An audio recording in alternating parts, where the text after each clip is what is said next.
All right, hello. We should be live if people are getting this. So I'm having kind of an impromptu distance stream. Although I should say this is part of my new form. I'm going to be holding more regular AMA series on the weeks that I don't have a Via Obscura podcast episode.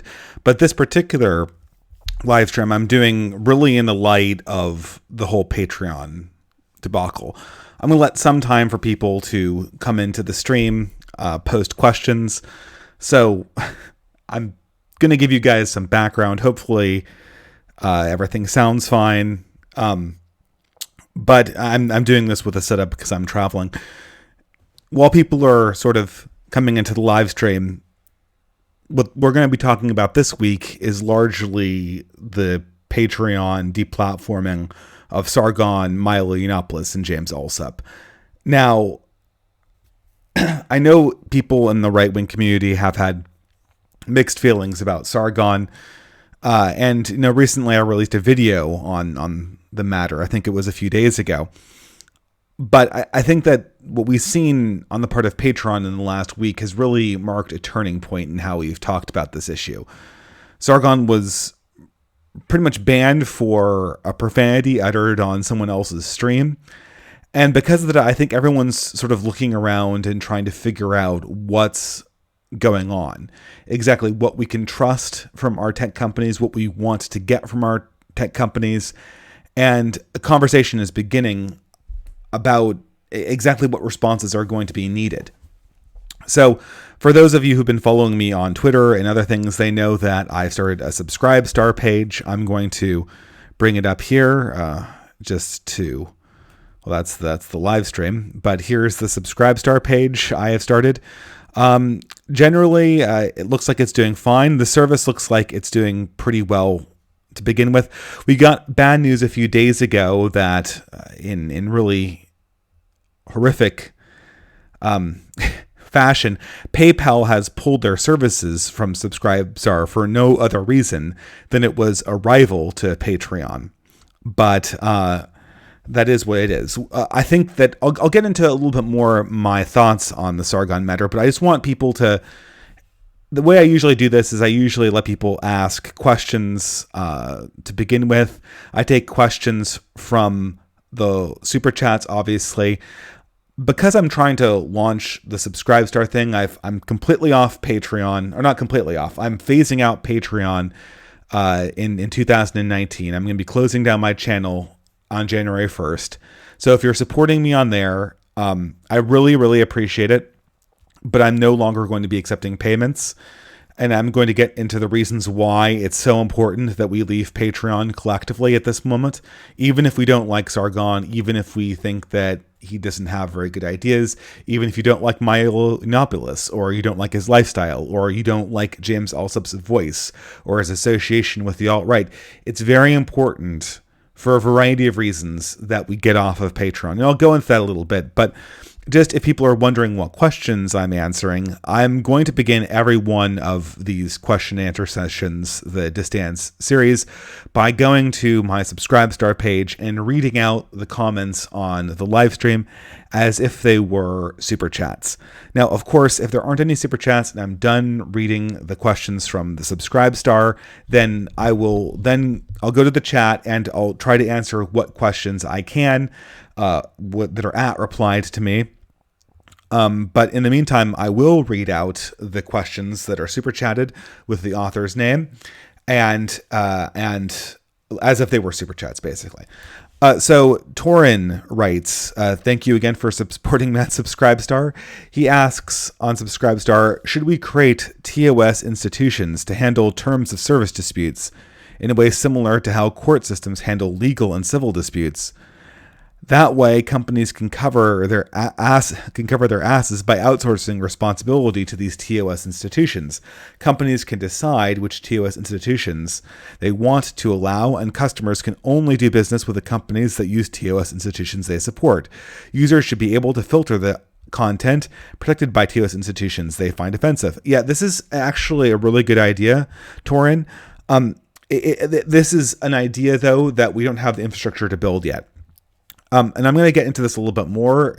You may see in this title that there's this thing called the Alt Tech Alliance. I just made up this term, but it's something I've been discussing with people on the moderate alt-right and with Sargon.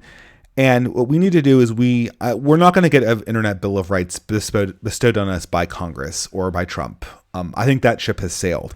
I think Trump understands the internet just well enough to use it for his own self-promotion, but not well enough to understand that there's an ecosystem he benefits from.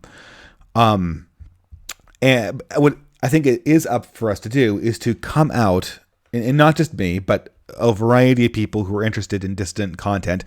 We need to come out with rules, like what it is to be an ethical internet user from a user end, and then match that up against responsibilities. So for instance, like platforms have the right to censor people for making direct threats, for making doxing attempts, for organizing harassment, right? Direct personal attacks, like in order to create a safe environment. But in response, right, we understand that this does not mean the following, right? You have the right to tell a joke about someone. You have the right to make a criticism.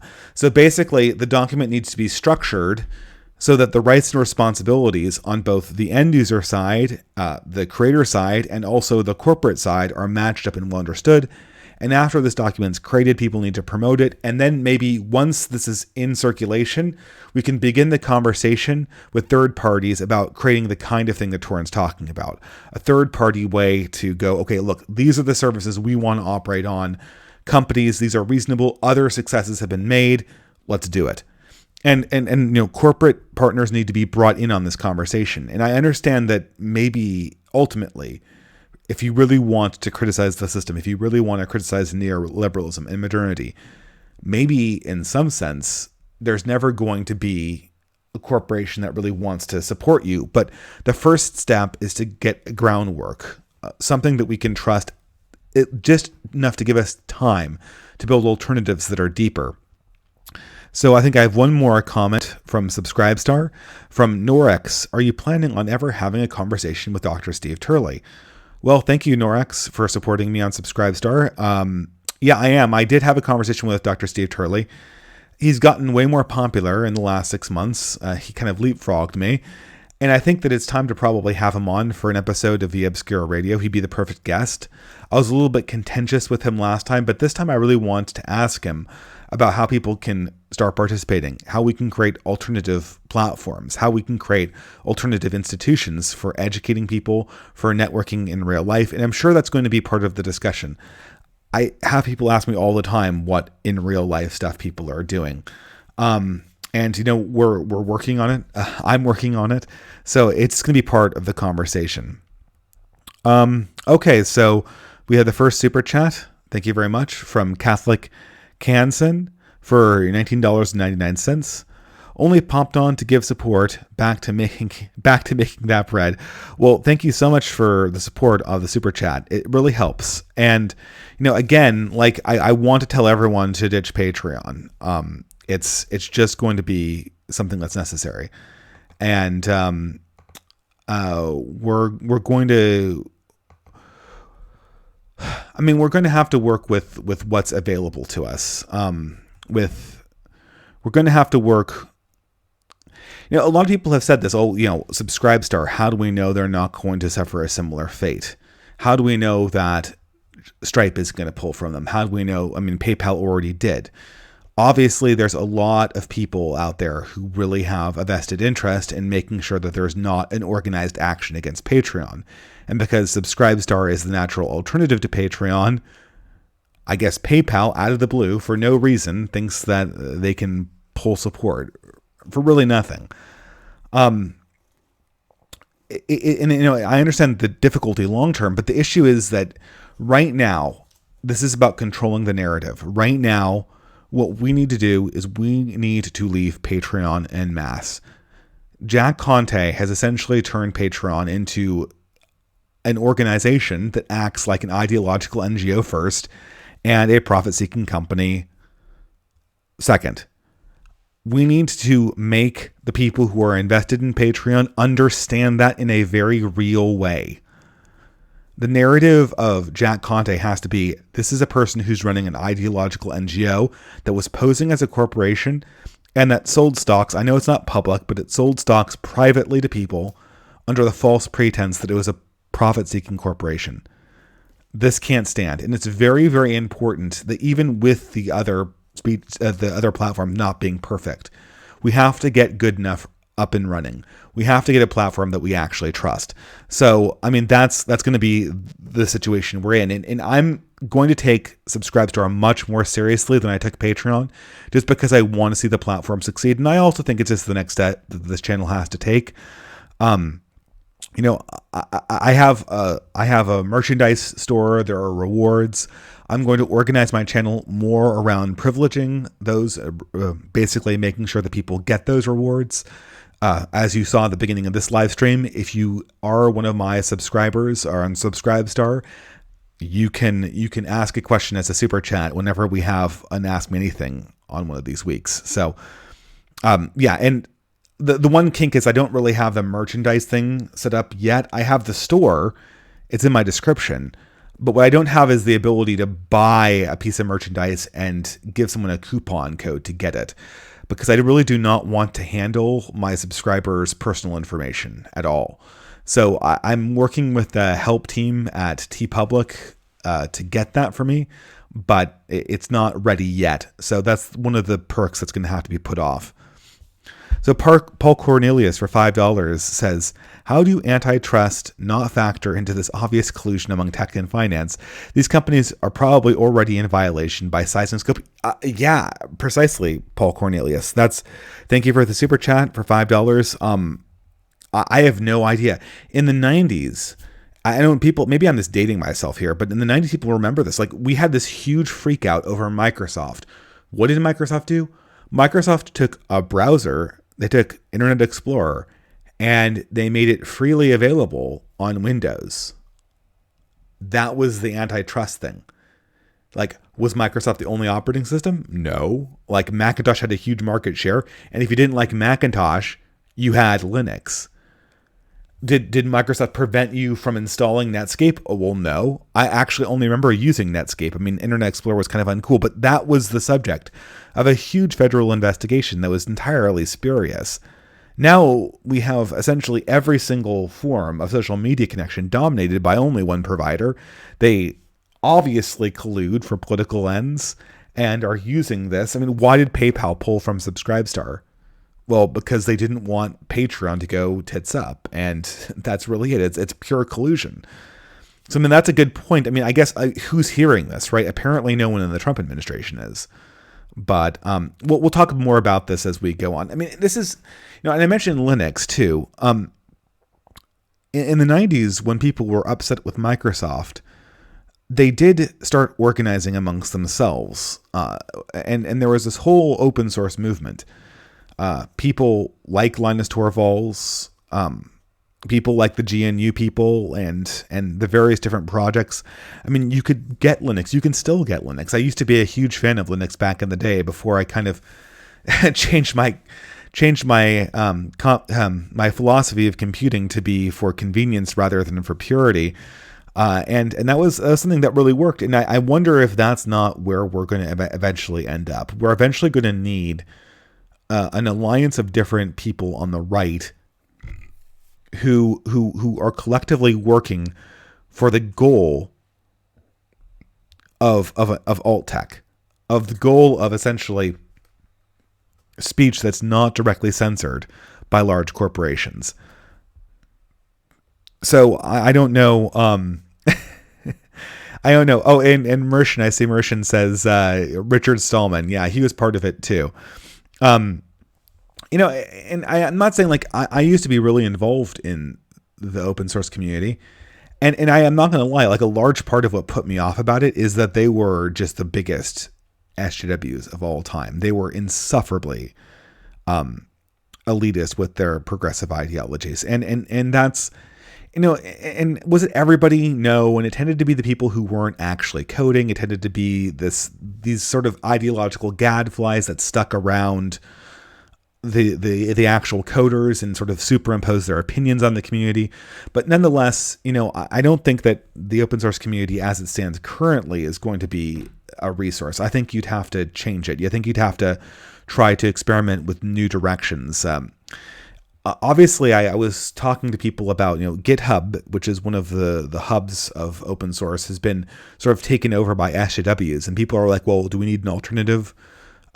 Well, I don't know. Maybe we do, maybe we don't. But at any rate, what we do need is we need a number of people who are invested in this to come in and actually organize things. And unfortunately, we can't wait for this. Like, is Subscribestar perfect? No, but I'm all in on Subscribestar because it's not perfect, but what absolutely is necessary, what is good, is to make Patreon suffer as much as possible. Before I started the stream, I saw that Sam Harris had just dropped his Patreon account, which is huge. And that's going to hurt Jack Conte in a very real way. The damage to Patreon's reputation is real, and we shouldn't underestimate that. Now, I've heard from some people, are we sort of shooting ourselves in the foot? Are we causing more damage than we're getting from this? In the short term, yes. But nothing could be more damaging than keeping Patreon and just hoping and praying that they're not going to come down on you. Like, that will make you a less enthusiastic supporter of Patreon. That will make your Patreon supporters less enthusiastic. But no one wants to donate money to a platform that's going to go down on your favorite content creators. No one wants to do that. I want a platform that I can be very, very excited about. Subscribestar isn't perfect, but that's what is exciting right now. That's what I'm going into. I think you should fish or cut bait, and we have cut bait on Patreon. There's no using that platform anymore. I wasn't loving it when they banned Lord and Southern, but it's unusable now. It's unusable. I'm more right-wing than Sargon. That means if I succeed, Patreon will censor me. Like, if I succeed the way Sargon did, there's basically no win condition anymore. If you're to the right of Sargon, there's no win condition on Patreon, because you can't succeed by going to the left of Sargon, obviously, because nothing's interesting to the left of Sargon. The only thing that are interesting is things to the right of Sargon. And if you go to the right of Sargon, the only safety is your unpopularity on a platform that rewards you for being popular. So it's meaningless. So cut bait on Patreon. Like, I understand, guys. I'm just going to, I don't want to shut my Patreon, but I am, because it's the only option. I have to force the decision. So it will cost me money, but I think it'll be more worthwhile to go in on Subscribestar in the long run. And I really, really appreciate the people who have made the transition. It's not perfect, but it's going to be, for the foreseeable future, I think, what we have before we can hop up something that's totally, totally independent. And in the meantime, I really want to make sure that the people who support me on Subscribestar feel that I'm paying attention to them first and foremost. I'm going to keep them abreast of what's going on. It's going to be more or less the front page of this channel. That and my Discord server for people who are interested in conversation. And of course, if you're a Subscribestar person, you get a link. So it's sort of a package deal. I don't see any super chats, so I'm going to go on to Twitter and the people who are replying me. I already sort of answered Skydancer's contention about whether we're shooting ourselves in the foot by ditching Patreon. I don't think that's at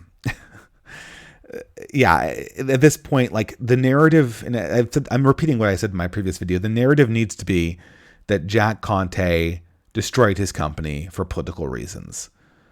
The God has to bleed. And this is the thing, right? Like, when I don't really like Gamergate. I mean, I think it had I almost think that in some of their original grievances didn't actually pan out. And in many ways, the left had some things that they were right about in that whole conflict. But it was necessary to push back against really pernicious journalistic actions, journalistic abuse. And when Gawker went down, that was a huge achievement. That showed people that the God could bleed, that these tech giants weren't invincible. And if we can hurt Patreon's bottom line, that will be a similar victory. And it's really necessary. It's really necessary to show that the Internet Bill of Rights is not just for our safety. It's for the safety of people who want to actually have functional companies, so that they know when they're not crossing lines, so that they don't get stung by a backlash like the one we're experiencing. And because you're not going to get an Internet Bill of Rights without cooperation to some degree on the part of the corporations. I'm not so sure that's possibly a thing. Okay, I'll just go down the line here. I'm switching up here. What are some real world actions that we can partake in to try to further the development of localist communities? Well, obviously, if you're looking for participation in your local community, you have to start locally. Now, I know a bunch of people on my Discord server, myself included, are working on getting in real life meetups happening in a few select cities. We're working on Washington, D.C. meetup, on a West Coast meetup, just once to see, what people actually show up.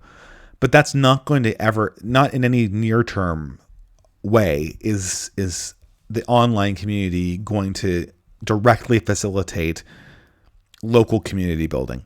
Now, I would like to reach out to people like Dr. Steve Turley, like a lot of Roman Catholic priests that I know are traditionalist in persuasion, like people like Rod Dreher, to see what they say about trying to organize in real life communities. But for the time being, it's still two worlds. And we're trying to build the world in the bridge in between the online conversation space and the real life conversation space, but it's going to be slow. It's going to be slow just because the cultures are different. We can't seem to keep quality control in the front seat.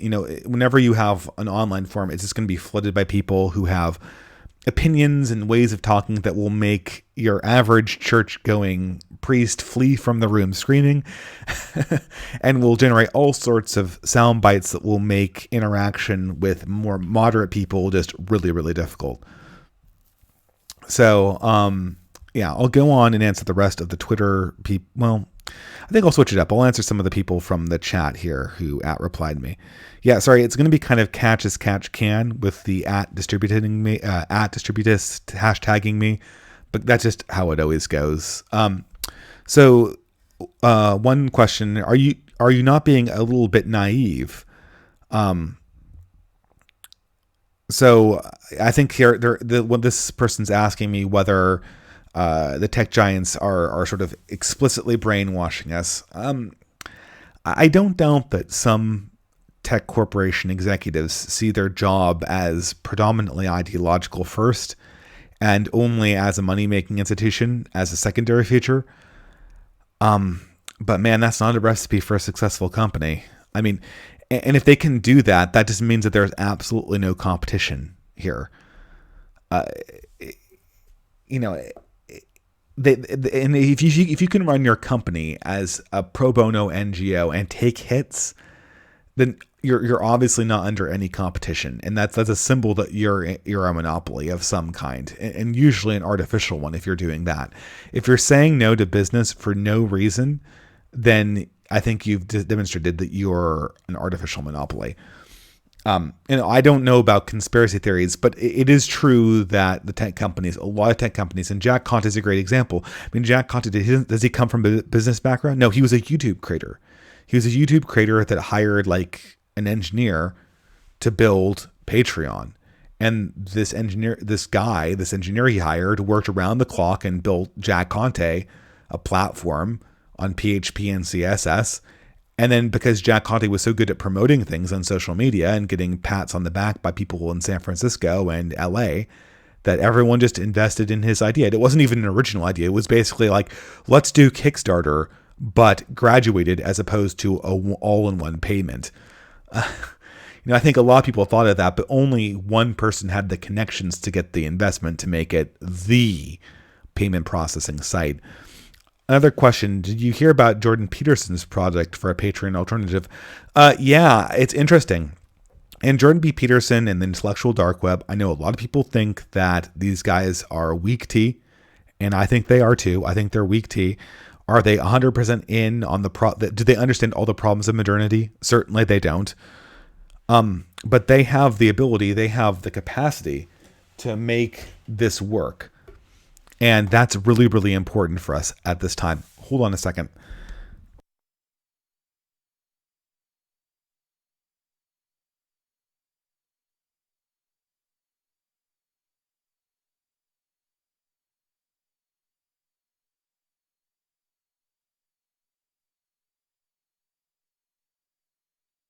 Sorry about that. Technical difficulties. But yeah, I think that oftentimes with people mistake ideological problems for sort of real practical problems. If the intellectual dark web people are able to promote a Patreon alternative, that's nice. And if it has the right rules, if it's good for our purposes, then that's great. We should use it. I'm not going to say no to free promotion and free work, even if I disagree with people ideologically. Now, here's the problem I see with Dave Rubin and Jordan B. Peterson's solution to this problem. The timing's all wrong, because this is the thing, right? People on the distant right need a platform that they control with rules that they write so that they can get their opinions that are anti-corporate, that are anti-modern, that are anti-mainstream out there without a threat of being shut down, right? I don't think that Jordan B. Peterson is going to make a platform that will guarantee us that in the long term, right? Does Subscribestar guarantee us that in the long term? Of course not. But Subscribestar is here now, right? So I would welcome this alternative to Patreon, but the timing is all wrong. We need a service for payment right now, and right now it looks like it's Subscribestar. Later on, we need to be able to use the time that Subscribestar buys us, that these alternatives buy us, to get our act together, to get a set of guidelines, to get a sort of some drafts of an Internet Bill of Rights together, and also to create communities of people who can produce alt tech and get us the platform that is totally independent of these corporations and that is totally independent of oversight by people like Jordan Peterson. I mean, I don't want Jordan Peterson to create the new rules. I mean, on the off chance that he creates sort of totally libertarian rules for discourse, maybe I'd buy in. And if he takes some more steps, maybe I'd even trust him. But in this window, I think we need to be working for a little bit more autonomy, for a little bit more separation. And I don't want people to be leaning on the intellectual dark web and ignoring the necessary work that needs to be done inside our own house for total independence. So I don't know. It's a thought. I'll be interested, but I want to be in as a stakeholder and someone that has actual leverage. I don't want Peterson dictating how the rules work on the internet any more than I want Jack Conte. Pseudo-analysis for $5. Thank you for your support. Thoughts on Patreon Rubin plan to making a total... Oh no, oh dear. This is the same question that I already answered. Well, thank you for the super chat. I guess I already answered this. But his question is his thoughts on Patreon Rubin plan to make an alternative. Yeah, I mean, again, like the timing, it's a great idea, but the timing is wrong. We need to support the system now so that we can ditch Patreon and basically make Jack Conte an example for why. I don't like the phrase get woke, go broke, but we need another sort of catchy hashtag. Why you can't run corporations as NGOs for your own political pet projects and still expect people to have you as the default brand to get paid, to base their livelihoods on. We need that to be a lesson.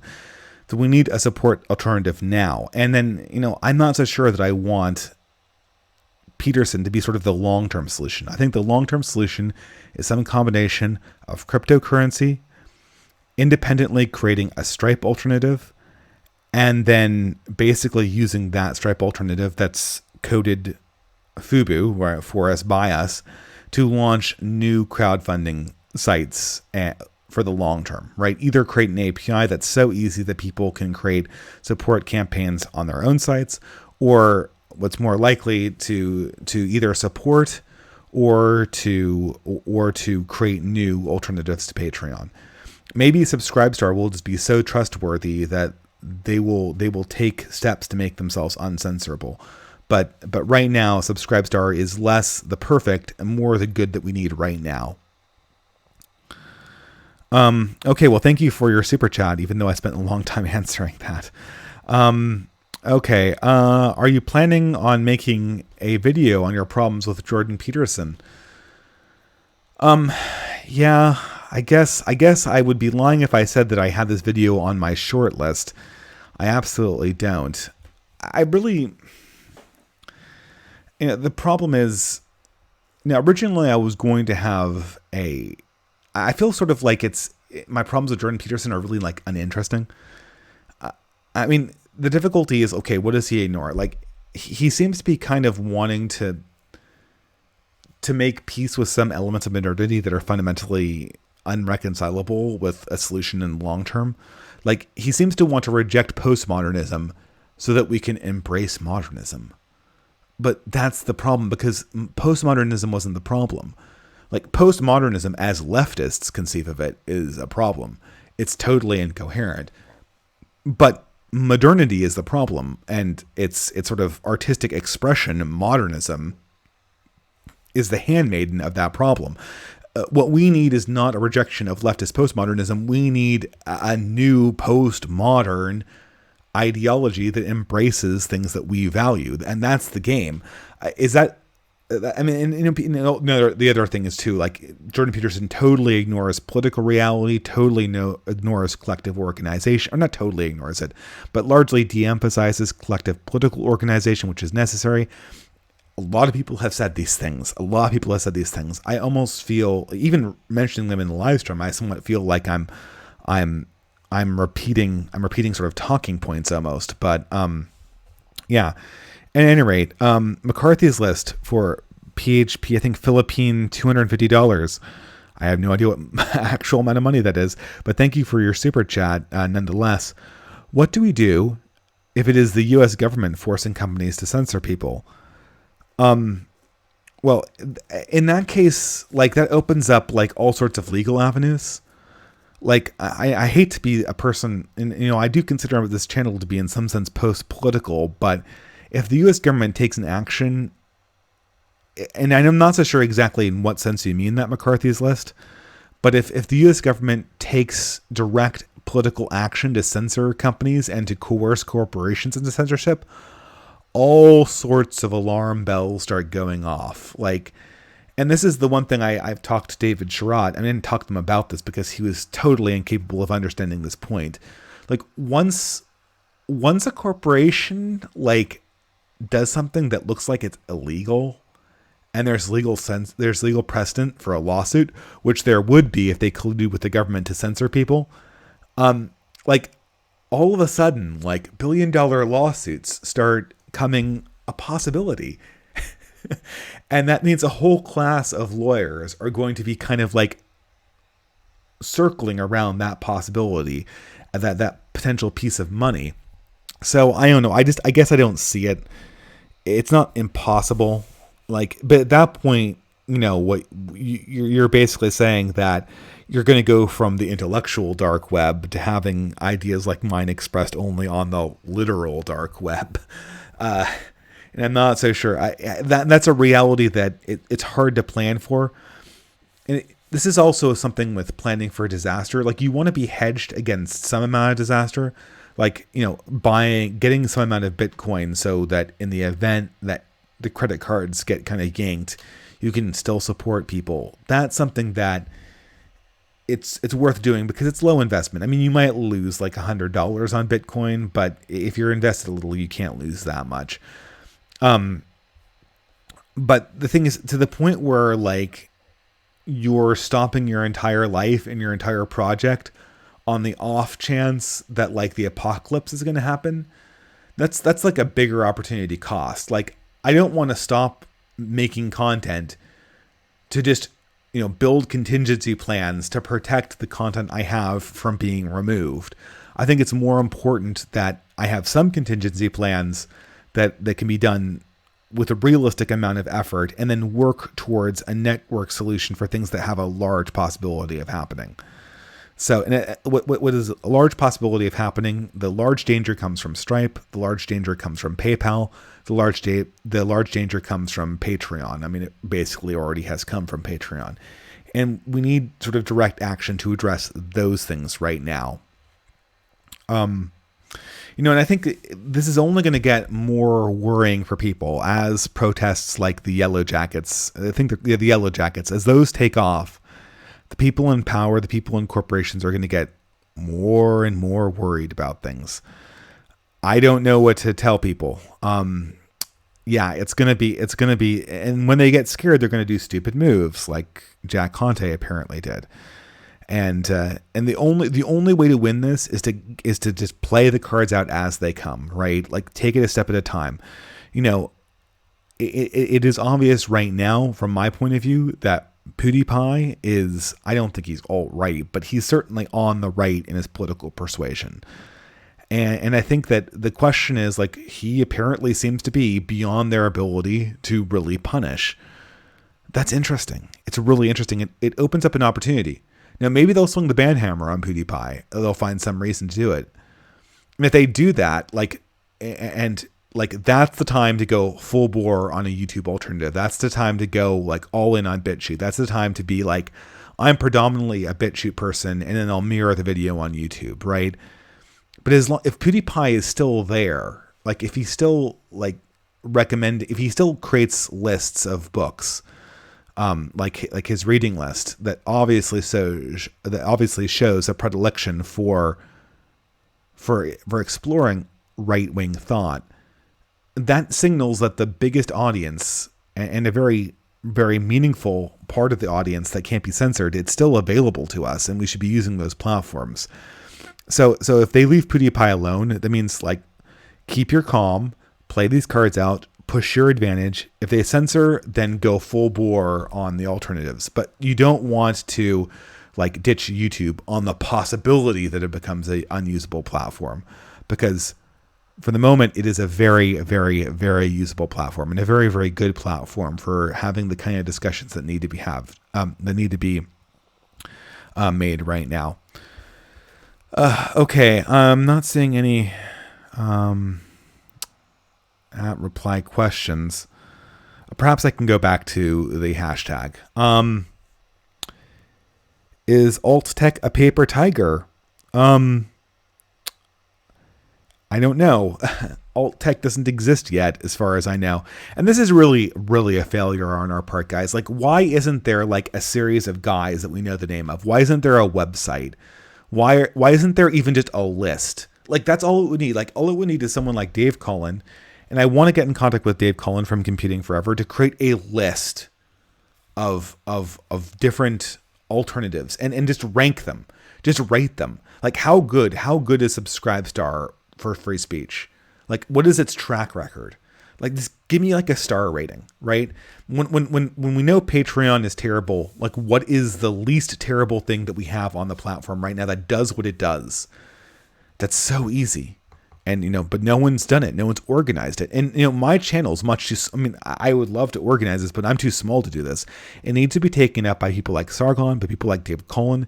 It needs to be made a priority. In addition to the lists, new projects need to be promoted by people who are big channels. They need to be able to point to things and go like, okay, this is still in beta testing. This is still in alpha testing. This is still in prototyping. But look, these guys are working on something. And the fact that I can't point to anyone, the fact that I'm on this live stream and I'm reasonably connected to right-wing circles online, and I can't tell my users, and I almost feel ashamed of this. I almost feel ashamed of the fact that I can't tell the people who are supporting me on Subscribestar who is the go-to person for alt tech, who is the go-to person for organizing this stuff. But I know this is the reason. This is why we need to start taking the first steps at getting people together. Yeah, I know Dave Cullen of Kilroy infamy, but look, guys, Kilroy wasn't Dave Cullen's fault. The F-ups weren't his fault. And in the meantime, he tried to do things IRL. He's been trying to get free speech prioritized. we gotta take more risks, and we gotta be more forgiving with people who take risks and screw up. And you'll notice this too. Like 2 weeks ago, everyone was really down on Sargon, and 3 weeks ago, and I understand like Sargon did some cringy stuff, and he got way too involved in internet drama. But people were about to write the guy off last month. But now we see that, just the prominence of Sargon, the fact that he is, in some sense, doing stuff in real life, the fact that he is interviewing people like Steve Bannon, it elicits a response. It elicits a response from the tech companies that's so overwhelmingly, so over the top and egregious that it might have killed Patreon. We don't know yet, but like Sam Harris is dropping. That's not insignificant, and it was brought on by Sargon. It has basically unified the entire non-progressive side of the political spectrum against one company that probably does not have very high profit margins and can easily be challenged by an alternative.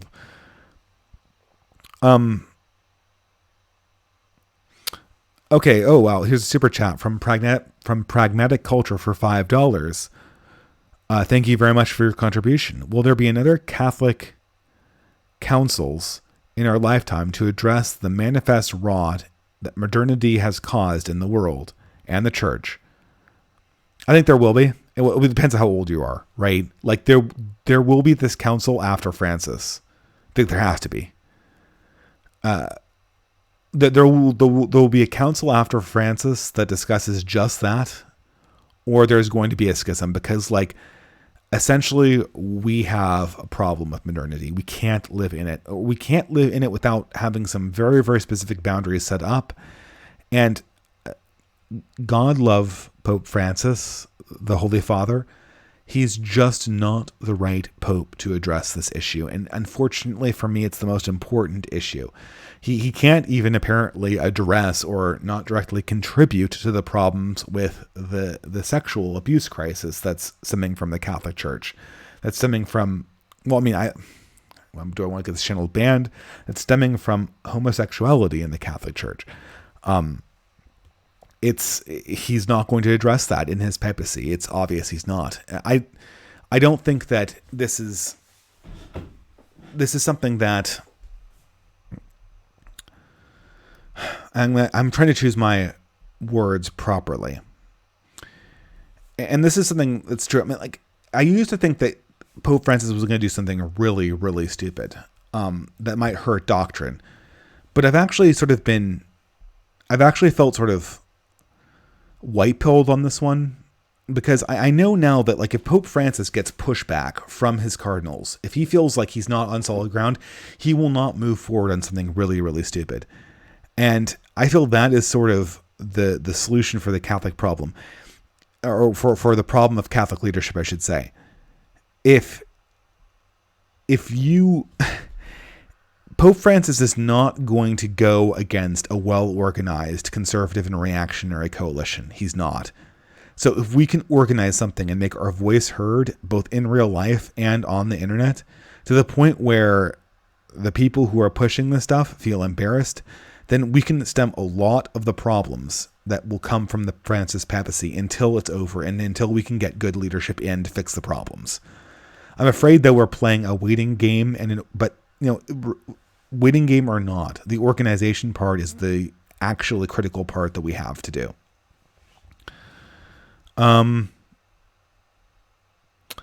Okay. I don't see anything. Oh, excuse me.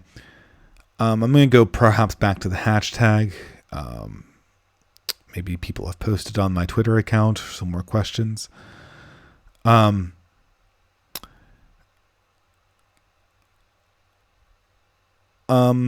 Okay, maybe I'll just...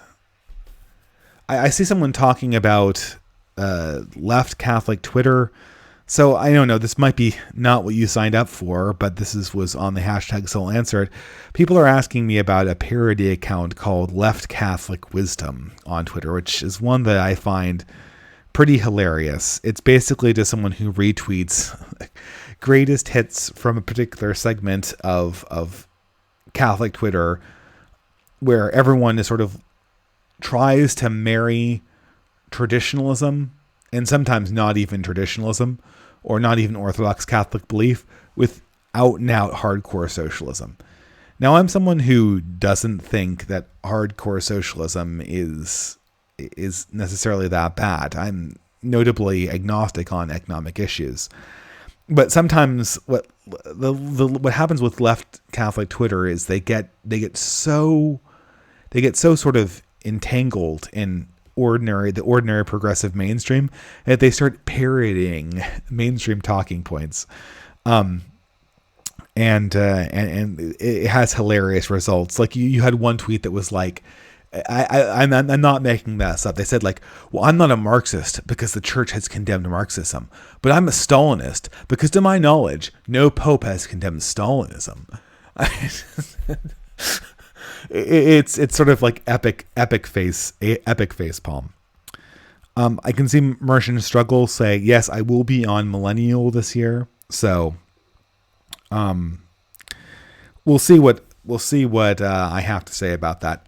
One thing I'll say before I move on from the topic of leftist Catholicism, I saw that there was a live stream. I thought this was very interesting between Friended and PSA Stitch, and I forget what the author was, but it was someone from Zero Books. Now, Zero Books has been a really interesting YouTube channel. They're Marxists. There's a lot of intelligent people that work for Zero Books, but I don't want to put down Friended or PSA Stitch, but they have this guy from Zero Books, and this is probably the channel on the far left that I admire the most. And I'm going to talk to Doug Lane, who I think is the editor-in-chief at Zero Books later on this year.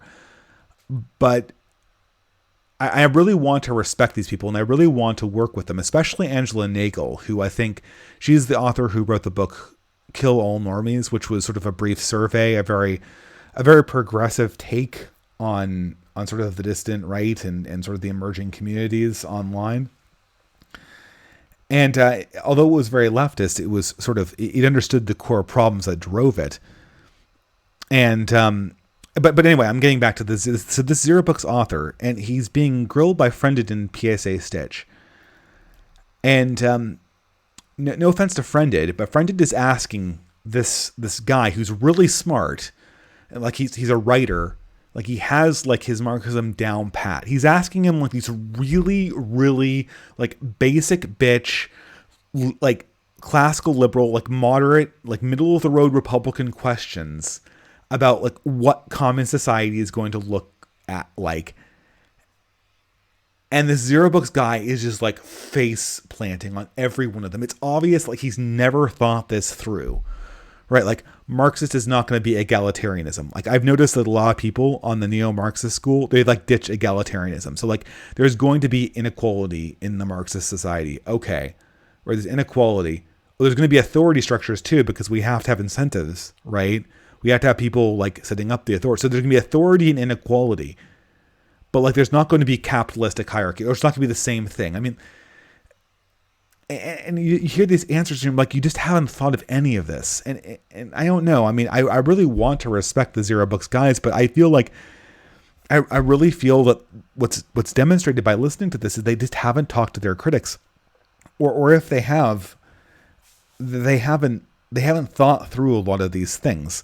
And that's not to embrace capitalism or anything. And a matter of fact, when Friended was through with the stream, talking to this guy, he was talking about Mondragon Co-op. It was a co-op founded by a Spanish Catholic priest. Mondragon wasn't really Marxist, and it operates like a corporation where there's sort of in addition to minimum wage, there's also a maximum wage and some profit sharing at all levels. If anything, Mondragon drew more from distributism and Christian socialism than it did from Marxism.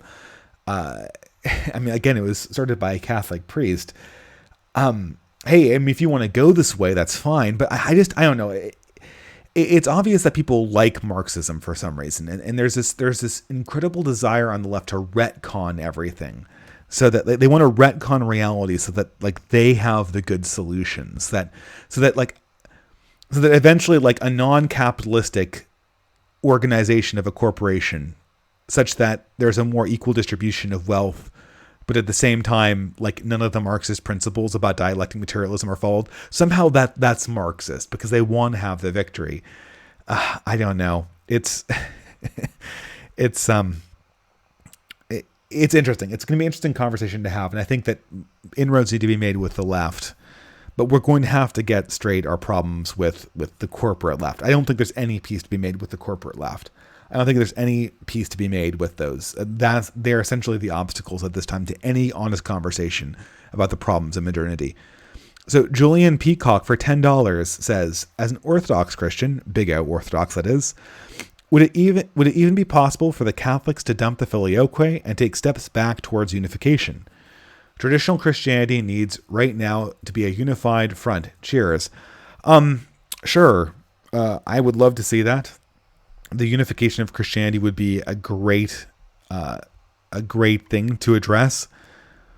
Right now, Pope Francis is not the Pope that can accomplish that. I'm sorry. Like he does not have, if we give Pope Francis carte blanche to go to doctrine and put a radically different interpretation on doctrine than was previously taught for 1,000 years, the Pope and his allies will tear to tatters any semblance of coherence in teaching that doctrine has, and will almost certainly facilitate a schism. Now, perhaps if we get a new Pope, and I think we will get a new Pope that is much, much more conservative than Francis, I think that's just going to be, to avoid schism, that's just going to be necessary. If that happens, and if we have an honest conversation about modernity, then at that point, I think the filioque, the interpretation of the filioque can be revisited, and perhaps the schism can be healed. But that's, again, like I'm not an expert on this. That's just my 2 cents as a total layperson. So we're coming down on the last 10 minutes, guys. So just a correction here. These distance things, they're going to be more frequent, but they're also going to be a lot shorter. If people want me to watch a video or to review a video, and that was a total disaster last time, we'll just do one video and then done, or one article and then done. But largely they're going to be focused on addressing concerns and questions from the community, filling people in, getting people on board, and just basically time I have to decide for you. And we'll have them on a regular basis, but they will only be 1 hour so that I can work them into a schedule, an otherwise busy schedule that I have. So we'll keep on going down here. Again, this is going to be the last 9 or 10 minutes.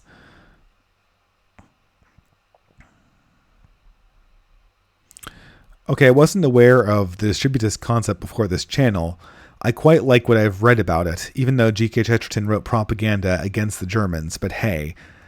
I don't know what you mean by G.K. Chesterton wrote propaganda against the Germans. Maybe in World War I he did. I don't think he lived to see World War II. So I'm not so sure what that's about. But I am going to do a video on distributism. I've thought through this enough. I understand. I think that there are definitely some successes of distributism. I don't think that distributism is ever going to be a bottle of easy answers the way that Marxism and libertarianism is. Distributism is never going to be a system where you get like 5 rules and then you apply the rules to any single question and like you get the answer. Like for instance, like what's the easy answer for libertarianism? Oh, it's the government's problem. It's the government's fault. Too much interference. That's always the answer. You know, I used to be a libertarian. I'm not anymore. But if you just learn like 3 or 4 rules of thought, you can answer any hard intellectual question. And it's the answer is always going to be that the market's self-organizing and the government interferes too much. That's always the answer. It's predictable. And it's great if you want to be sort of like have all the answers with very, very little investigation into the particulars of problems. And I understand the appeal to that, especially, to adolescents. But it's kind of flippant. And the same thing for Marxism too. Like, and this is something that even though I think the people at Zero Books are very intelligent in other regards. I mean, like you watch every Zero Books video, it's capitalism's fault. Capitalism's the problem. Basically, if you the answer is always capitalism. What's the problem? Capitalism. What's the problem? Capitalism. Capitalism. What is capitalism? Well, it's not inequality, because we acknowledge that Marxism would have inequality. it's not just hierarchy, because we acknowledge the hierarchy would also be necessary in Marxism. So capitalism just becomes this, and I'm not an apologist for the free market or corporations or any element of global trade, but I mean, at some stage, like in Zero Book's world, like the capitalism is basically the devil, and their solution to fix the world's problems is to kill the devil. I mean, I'm sorry for, like, pardon for me for not taking this idea like super seriously, but I don't. Okay, someone's asked me what I think of National Socialism. Ill-defined concept. And no one has ever written out principles of National Socialism that weren't Mein Kampf, to my knowledge. And no, National Socialism is not just self-determination of peoples. Everyone believed in self-determination of peoples, or not everyone, but like this was a commonly held belief before the 1930s. Hitler did not invent that. The National Socialists didn't invent that. And I mean, why even would you want to have that label? I mean, come on, guys, right? Like, have we learned nothing from the past year and a half?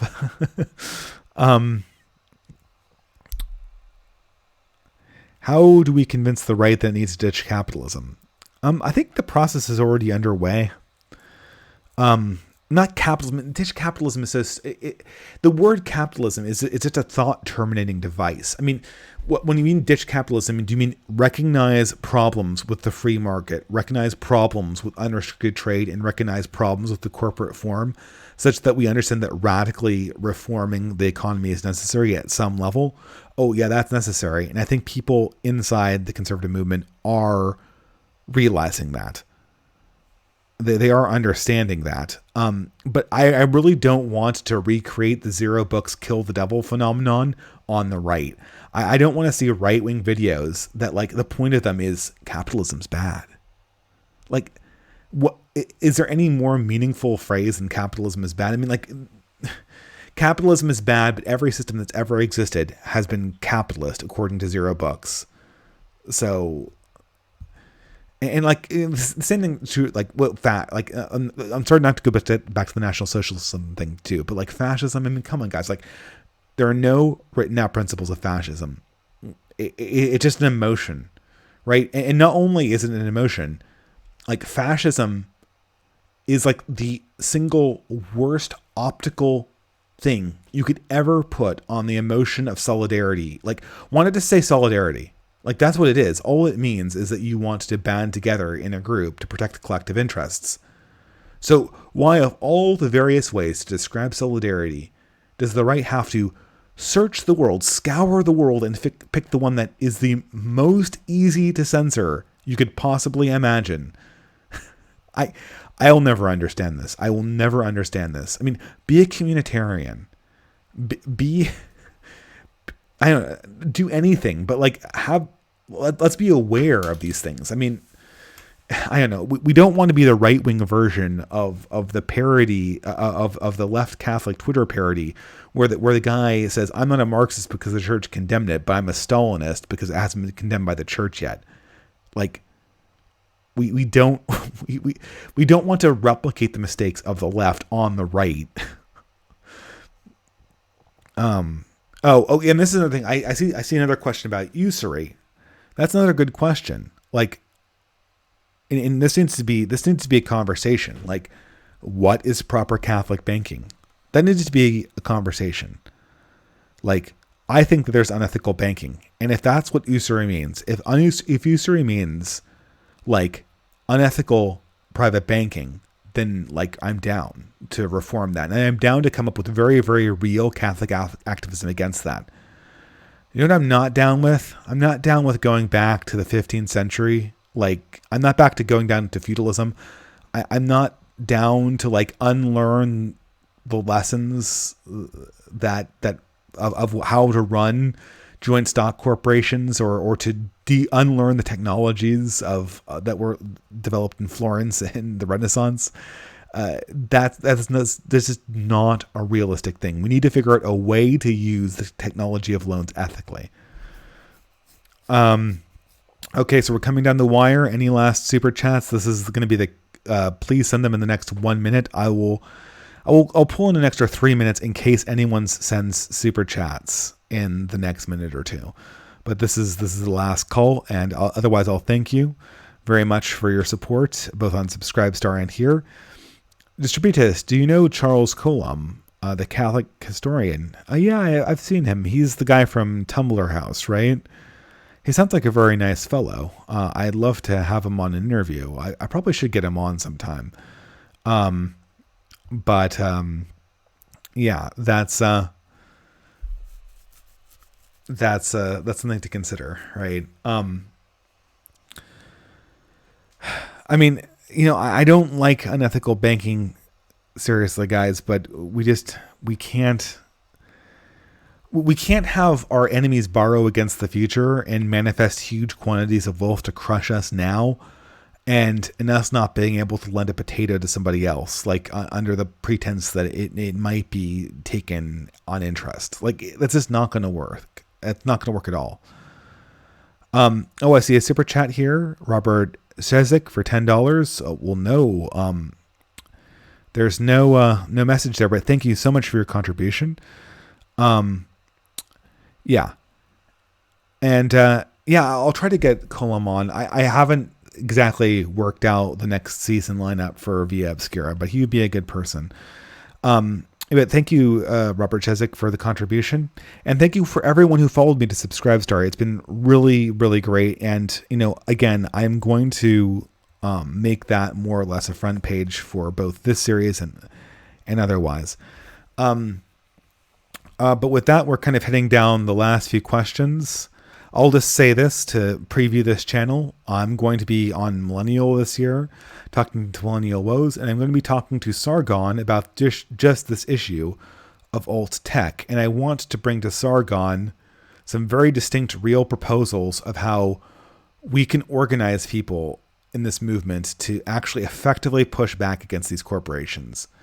Because, I'm not big enough to do that, but Sargon is. And I think that we need to sort of be the change on this one. There's not really anything. And I also intend to have a conversation about the very infamous collectivism versus individualism debate. But to be quite honest, guys, I have a feeling that one's going to be a complete disaster. It might be fun to watch, but it'll be complete disaster. Any rate, any last questions? Yeah, E. Michael Jones. I don't think I can get E. Michael Jones. Really, for Via Obscura, I'm really looking to swing more to the mainstream and less to the right-wing echo chamber. That's sort of the point of it. Like, I'm perfectly willing to have a live stream with these people who are more on the distant right already. But really, the point of Via Obscura, both the publication and the podcast, is to be a front page. I really don't want to front page somebody who's going to talk about things that will get you censored on social media. That's not the point of the property. The point of the property is to go, look, we're doing good work. Look, we are interacting with the rest of the world. And that's sort of the point of Via Obscura. And I'm going to need to figure out how to get the editing process a lot faster because we're struggling with that. I'm going to need to worry about getting a professional web designer to take a work edit. So that's another thing. But with that, I am totally at my time now, and I will bid goodbye to all the people who were on this stream, and I'm going to I'll see you for another Ask Me Anything or another Distance in another 2 weeks. Have a wonderful Christmas, everybody, and I'll see you on future live streams.